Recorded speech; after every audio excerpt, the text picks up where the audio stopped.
الأرض والسماء خالق الهب والنوى مالك يوم الحشر والجزاء ما هي الذنوب والخطا سر الله المكنون نور الله المخزون علم ما كان وما يكون نور الأفئدة والعيون سرور القلب المخزون نحمده ونستعينه ونستغفره ونؤمن به ونتوكل عليه ونعوذ بالله من شرور أنفسنا من سيئات أعمالنا من يهده الله فلا مضل له ومن يضلله فلا هادي له ولا ند له ولا ند له ولا والد له ولا ولد له ولا ولد بلد جلد جسد يسوع صوب ليت له ولا وسيم جسيم رزيم نزيم نازم منازم له ولا منازل له ولا منازم له ولا مقابل له ولا مساوي له ولا جسيم جسم جسم جسمنا ولا قسيم قسم قسم قسمنا ولا فريق فرق فرقنا ولا مثيل مثل مثالنا ونشهد أن لا إله إلا الله وأن ربوبيته وملوكيته وملكه وملكه وشمسه وقمره وأرضه وسمعه وسماء وحده والرب مبرب ومنزه ومولى بالجلال وحده من يشرك به في ذاته وذاته وحياته وصفاته ونوانه وكلامه متفردا متبكرا متنبرا متنصرا وعليه اللعنة والوبال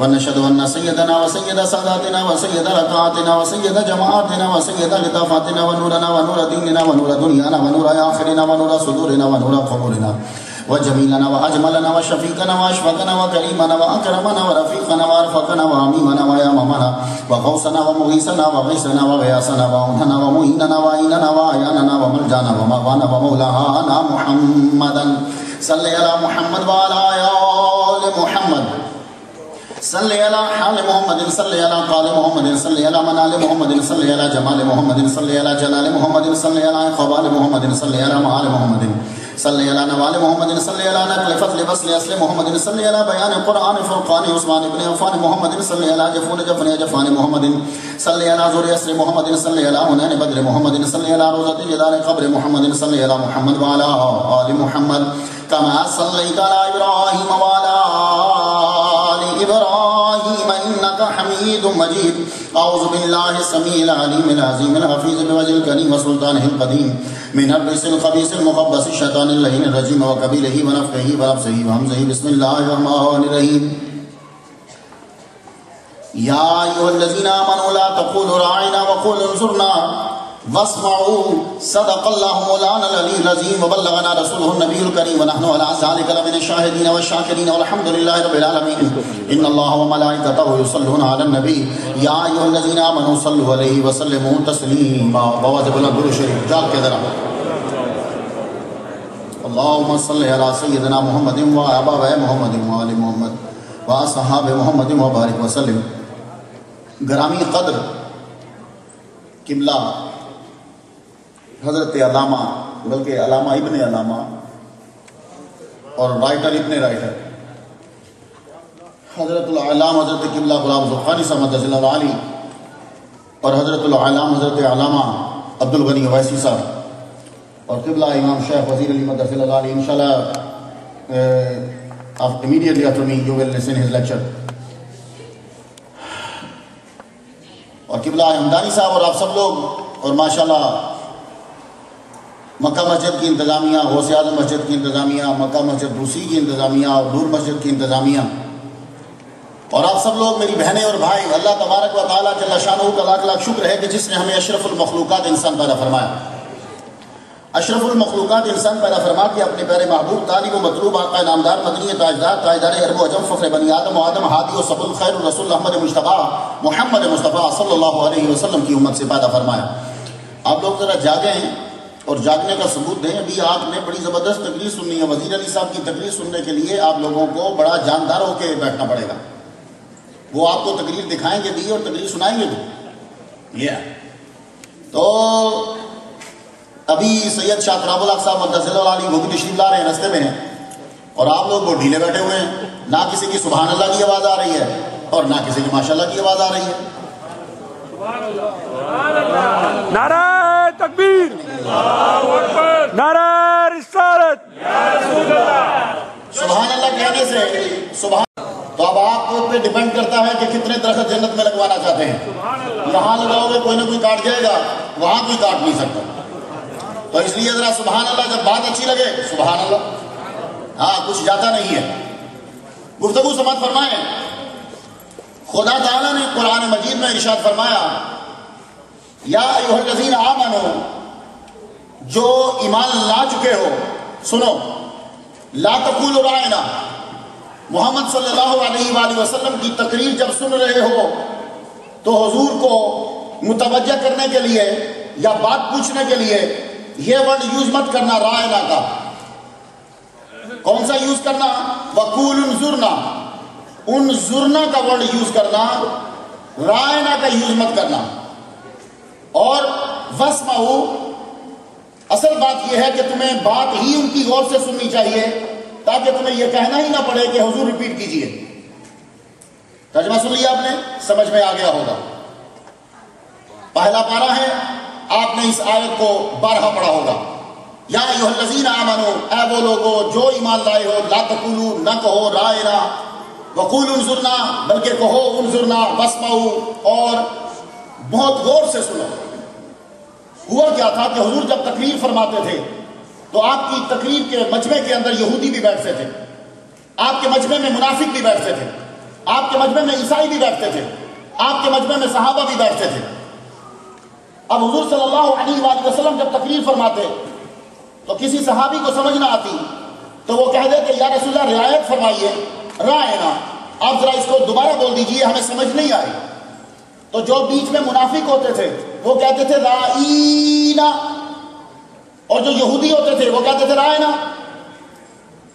اب ہیبرو کے اندر رائنا کا معنی کچھ اور ہے۔ منافق جب اس کو کھینچ کے بولتا تھا اس کا معنی بنتا ہے میں شیپرڈ، میری بکریاں چرانے والے، تو منافق کہتے تھے رائینا اور یہودی بولتے تھے رائنا۔ تو ہیبرو جو ہے، سعد بن معاذ ہیبرو جانتے تھے، اور یہودی کیا کرتے جب حضور کو کہتے رائنا تو بعد میں ہنستے۔ آپ نے ایک دفعہ مجلس میں نوٹ کیا کہ یہ رائنا کہنے کے بعد ہنستے کیوں ہیں؟ دوسری مرتبہ جب مجلس میں پھر بیٹھے، پھر یہودی رائنا کہے اور بعد میں ہنسے۔ آپ نے غور فرمایا، او اچھا، کہنے لگے یہ رائنا اس کہنے کے بعد ہنستے ہیں۔ تو رائنا کا ہیبرو کے اندر ترجمہ ہوتا ہے لعنت، کرس۔ حضرت سعد نے دوسرے دن جب ایک آدمی نے رائنا کہا یہودی نے اور بعد میں ہنسا تو آپ نے کہا آئندہ کے بعد تم اس ورڈ کو استعمال نہیں کرو گے۔ تو آگے سے یہودی بولا، کہنے لگا وہ تمہارے مسلمان بھی تو استعمال کرتے ہیں، وہ بھی تو یوز کرتے ہیں، تم ان کو کیوں نہیں مجھے کہہ رہے ہو کہ میں تمہیں قتل کر دوں گا اگر تم نے دوبارہ رائنا کہا؟ تو وہ مسلمان بھی تو رائنا کہہ رہے ہیں۔ جب اس نے یہ کہا تو خدا تعالیٰ نے قرآن مجید میں آیت ہی اتار دی، یا ایھا الذین آمنوا لا تقولوا رائنا، اے ایمان والو۔ اب اس وقت ایمان والو تم تو تھے نہیں، اب ایمان والو ہیں کون؟ ابو بکر صدیق رضی اللہ تعالیٰ عنہ۔ کون ہیں ایمان والو جو سچے ایمان والے ہیں؟ حضرت عثمان غنی رضی اللہ تعالیٰ عنہ، حضرت علی شیر خدا رضی اللہ تعالیٰ عنہ، یہ صحابہ کرام ہیں۔ اے صحابہ کرام، تم جب حضور صلی اللہ علیہ وآلہ وسلم کی تقریر سن رہے ہو اور اگر تمہیں بات سمجھ میں نہ آئے، پہلی بات تو یہ ہے کہ بڑے دھیان سے سنو کہ تمہیں دوبارہ کہنے کی ضرورت نہ پڑے، لیکن اگر سمجھ میں نہ آئے تو رائنا استعمال مت کرنا، کیونکہ رائنا کے دو مطلب ہیں، ایک اس کا معنی ہیبرو میں لعنت ہے اور دوسرا رائنا کا معنی متوجہ کرنا ہے۔ تمہاری نیت میں شک نہیں، دشمنوں کی نیت میں شک ہے کہ ان کی نیت ٹھیک نہیں، اس لیے میرے نبی کے لیے وہ لفظ استعمال ہی مت کرو جس میں توہین کا پہلو نکلتا ہو۔ اب آپ لوگوں نے طے کرنا ہے۔ میں نے قرآن کی آیت پڑھی ہے، نہ کوئی شعر پڑھا ہے، نہ ہسٹری سنائی ہے، نہ حدیث پڑھی ہے، کیونکہ تینوں پہ تم اعتراض کرو گے۔ قرآن مجید پہ اعتراض نہیں کر سکتے، اور یہ بھی بالکل یوں سمجھو کہ جیسے دلالت النص ہے، یعنی اشارت النص کی بات نہیں کہہ رہا میں، اقتضاء النص بھی نہیں کہہ رہا، یہ دلالت النص ہے کہ تم ایسا ورڈ یوز کر ہی نہیں سکتے جس کے دو پہلو ہوں، ایک اچھا ایک برا۔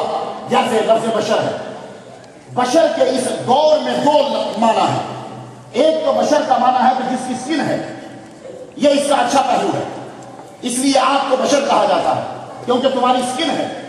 فرشتے کی سکن نہیں، اس لیے اس کو بشر نہیں کہا جاتا۔ جن کی سکن نہیں، اس لیے اس کو بشر نہیں کہا جاتا۔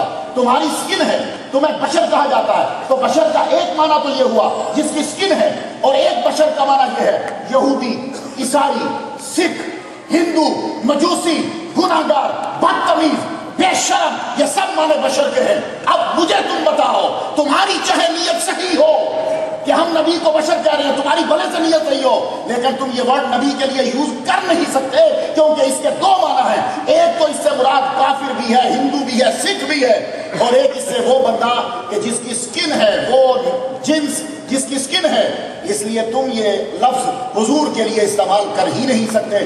تو وہ الفاظ جس سے نبی کی توہین ہوتی ہو، وہ الفاظ قرآن کی روح سے آپ حضور صلی اللہ علیہ وآلہ وسلم کے لیے استعمال نہیں کر سکتے۔ تو میلاد میں آنے والوں، میلاد میں سیرت النبی ہی ہوتی ہے، لیکن چونکہ میلاد پہلے ہوتا ہے، سیرت بعد میں ہوتی ہے، اس لیے ہمارے ہاں ٹائٹل میلاد النبی لکھ دیا جاتا ہے۔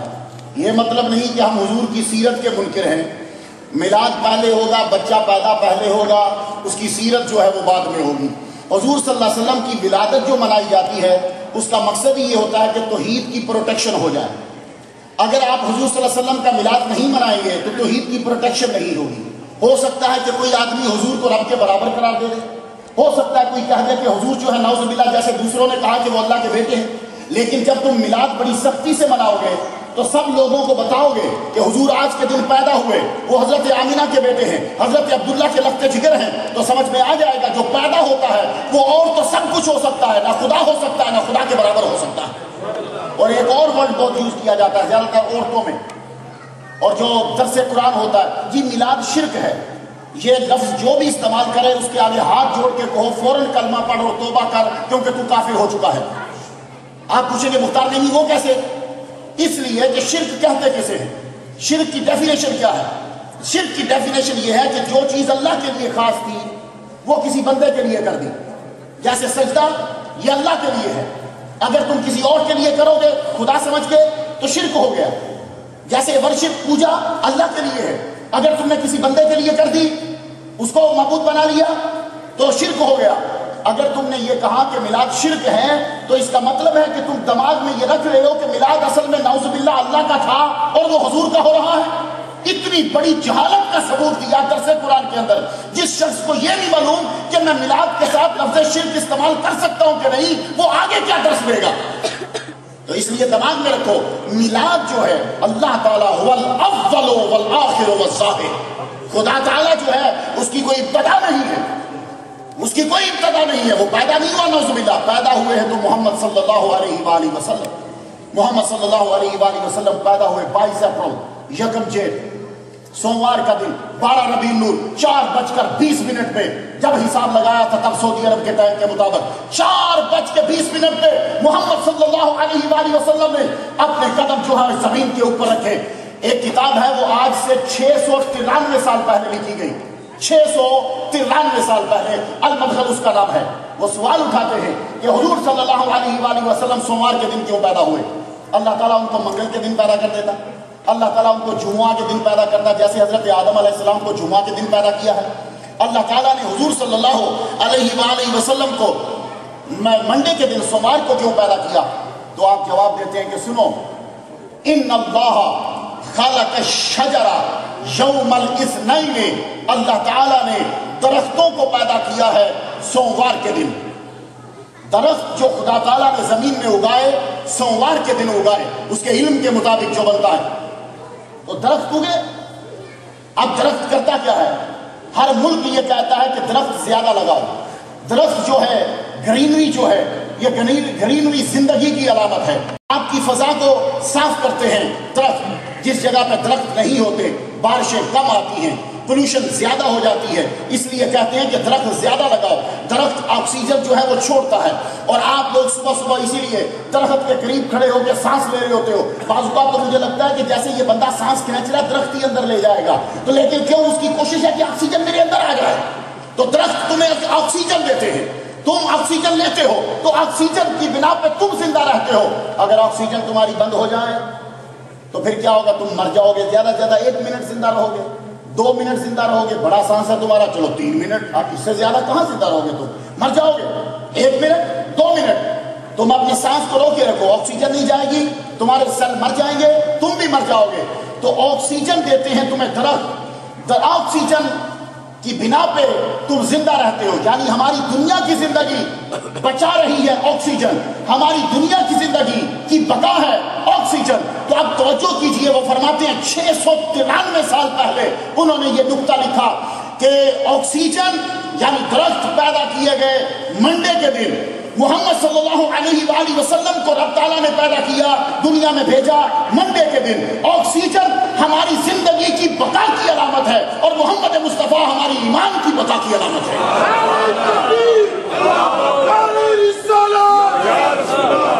حضور صلی اللہ علیہ وآلہ وسلم کے بغیر نہ تو ہماری دنیا کی زندگی پرسکون ہے، نہ اخروی زندگی پرسکون ہے۔ آپ لوگ امریکہ میں کیا ہوتا ہے کہ ہم لوگ پڑھتے ہیں انگریزوں کے ساتھ، ہماری عادتیں ویسے بن جاتی ہیں، بچے ہمارے کھڑے ہو کے یورین کرتے ہیں، وہ اس کو سمجھتے ہیں کہ ہم نے ترقی کر لی ہے۔ دیکھو ترقی کہاں تک جا رہی ہے، اور امریکہ میں ترقی اتنی ہو چکی ہے کہ مہنگی پینٹ جو ہے وہ پھٹی ہوئی مہنگی ملتی ہے اور سلی ہوئی سستی ملتی ہے، یہ ترقی ہے۔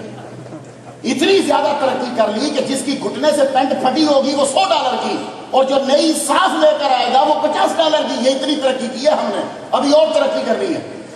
تو کھڑے ہو کے یورین، اور ابا کے سامنے بدتمیزی سے سگریٹ پینا، یہ ترقی کر لی ہم نے۔ اس کو کہتے ہیں فریڈم آف سپیچ۔ ابا کے سامنے بدتمیزی کا ترجمہ انگلش میں ہے فریڈم آف سپیچ۔ اور پرانا دور جو تھا ہمارا، جو ہماری ماں کا، ابا آ رہے ہیں اگر سگریٹ پی بھی رہے ہیں تو چھپا دیا۔ اب تو ابا کے سامنے پی، بلکہ ابا کو ابا لگانا، تو نے بھی تو بھی لگا، یہ ابا تو بھی لگا، اور دونوں باپ بیٹا بھرے ہوئے پی رہے ہیں، اور پھر کہیں گے نہیں صاحب میرا بیٹا میری بات نہیں مانتا۔ جب تو کلب جائے گا تو پھر تیرا بیٹا تیری بات کیوں مانے گا؟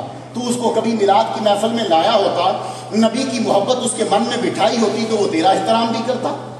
جب سے تم نے اپنے بچوں کو یہ سکھا دیا ہے کہ محمد ہمارے جیسے ہیں، تب سے تمہارے بچوں نے تمہارے سامنے بدتمیزی کرنا شروع کر دی ہے۔ جاؤ کراچی والوں، تم غور کرو، پاکستان تم نے بنایا، اپنے آباء و اجداد کو دیکھو، میلاد مناتے تھے، گیارہویں دیتے تھے، اپنا خون دے کے پاکستان کی بنیادوں میں اس کو پاکستان کو کھڑا کیا، اور آج پاکستان ان کے حوالے ہے جو میلاد کے منکر ہے اور گیارہویں کے منکر ہے۔ تب اس وقت تمہارے پاس بیٹھنے کو کرسی نہیں تھی، کاغذ کو لگانے کو پن نہیں تھی، اور تمہیں ہر بادشاہ کھڑا ہو کے سلوٹ کرتا تھا۔ بولو 1965 کے اندر کسی بھی ملک کا بادشاہ تمہیں سلوٹ کرتا تھا۔ تمہاری ایئر لائن دنیا کی نمبر 1 ایئر لائن تھی۔ جب سے تم نے نبی کو اپنے جیسا سمجھا، تم ولیوں کے منکر ہوئے، تمہارا ہر شعبے میں بیڑا غرق ہو گیا اور اب تم ذلیل ہو رہے ہو۔ حق ہے۔ اس لیے پلٹو واپس، محمد صلی اللہ علیہ وسلم کا احترام ہر عبادت کی جان ہے۔ تم لوگ ورشپ کرتے ہو، نمازوں پہ نمازیں پڑھ رہے ہو، چہرے پہ نور نہیں آ رہا، حج پہ حج کیے جا رہے ہو، تمہارا رزق پہ برکت نہیں ہو رہی، حالانکہ حضور فرماتے ہیں کہ حج سے اور عمرے سے رزق میں برکت ہوتی ہے۔ کیا چکر ہو گیا؟ پریشانی کیوں ہے تمہیں؟ تم نمازیں پڑھ رہے کیوں؟ اصل میں روح ہی نہیں ہے بھائی۔ کسی آدمی کو کاغذ کی روٹی دے دو، کولے کھا، وہ 4 دن کے بعد کہ یار طاقت نہیں آ رہی، وہ طاقت کا ہے تو آئے گی، تو روٹی اصلی کھا ہی نہیں رہا۔ کسی آدمی کو پتھر دے دو اور کہو یہ سالن ہے اور بیچ میں بوٹی ہیں، اصل گوشت نہیں کھائے گا۔ جب روٹی کی اصل نہیں بیچ میں ہوگی، تمہیں طاقت کہاں آئے گی؟ جب نماز میں عشق مصطفیٰ ہی نہیں ہوگا، نماز چہرے پہ نور کیسے لائے گی؟ اب تم کہو گے کہ ہمیں سمجھ نہیں آ رہا، تو میں آیت پڑھنا چاہتا ہوں، بسم اللہ الرحمن الرحیم۔ میری بہنیں بھی غور سے سنیں، کیونکہ سب سے زیادہ اٹیک عورتوں پہ ہو رہا ہے۔ ساری دنیا یہ کہتی ہے کہ ان عورتوں کو پکڑو، کیونکہ اگر عورت بدلے گی تو سب سے پہلے خاوند بدلے گا، اس کے بچے بھی بدلیں گے، ساروں کا مذہب جائے گا۔ سب سے پہلے عورتیں سماعت کریں۔ میں کہتا ہوں کہ جتنا میلاد منانا عورتوں پہ لازم ہے، اتنا میلاد منانا اور کسی پہ لازم نہیں ہے۔ اور اس دفعہ ماشاءاللہ ہیوسٹن کی عورتوں نے نمبر لیا، سب سے زیادہ میلاد ان کی طرف سے ہوئے، اور کل بھی انشاءاللہ پاکستان سینٹر کے اندر زور کے بعد عورتوں کی طرف سے میلاد ہو رہا ہے۔ عورتوں پر میلاد منانا کیوں ضروری ہے؟ بڑے دھیان سے سنیں میری بہنیں، ان عورتوں کو، عورت تو بڑی دور کی بات ہے اور ویمن رائٹس تو بڑی دور کی بات ہے، 1800 میں دنیا نے یہ تسلیم کیا ہے کہ عورت انسان ہے۔ 1800 میں یہ تسلیم کیا کہ عورت انسان ہے، اور میرے نبی نے 500 میں کہا تھا کہ دیکھو جس جنت کو تم حاصل کرنا چاہتے ہو وہ میں نے اٹھا کے ماں کے پاؤں کے نیچے رکھ دی۔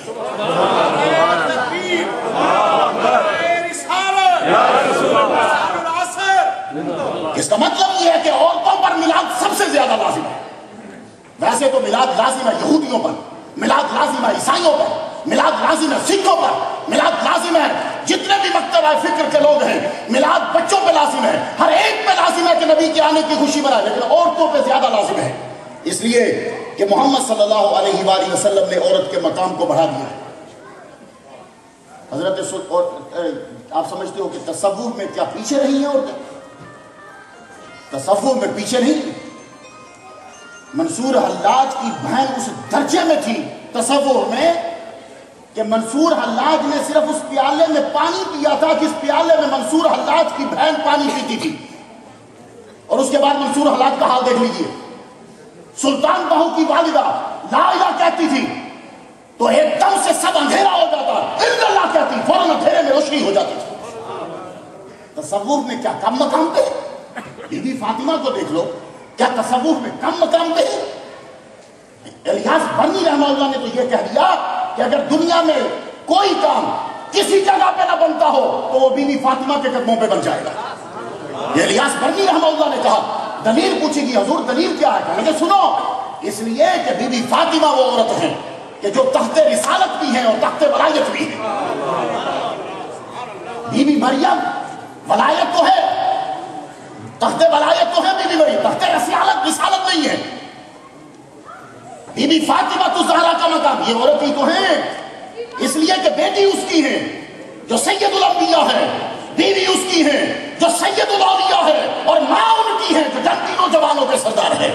یہ بھی تو عورت ہے نا، تو عورتوں پہ لازم ہے۔ اس لیے میری بہنیں یہ سن لیں غور سے، تمہارے بچے تبھی تابع فرمان ہوں گے جب مولا علی کے جملے پہ عمل کرو گے کہ اپنے بچوں کو محمد کی محبت سکھاؤ۔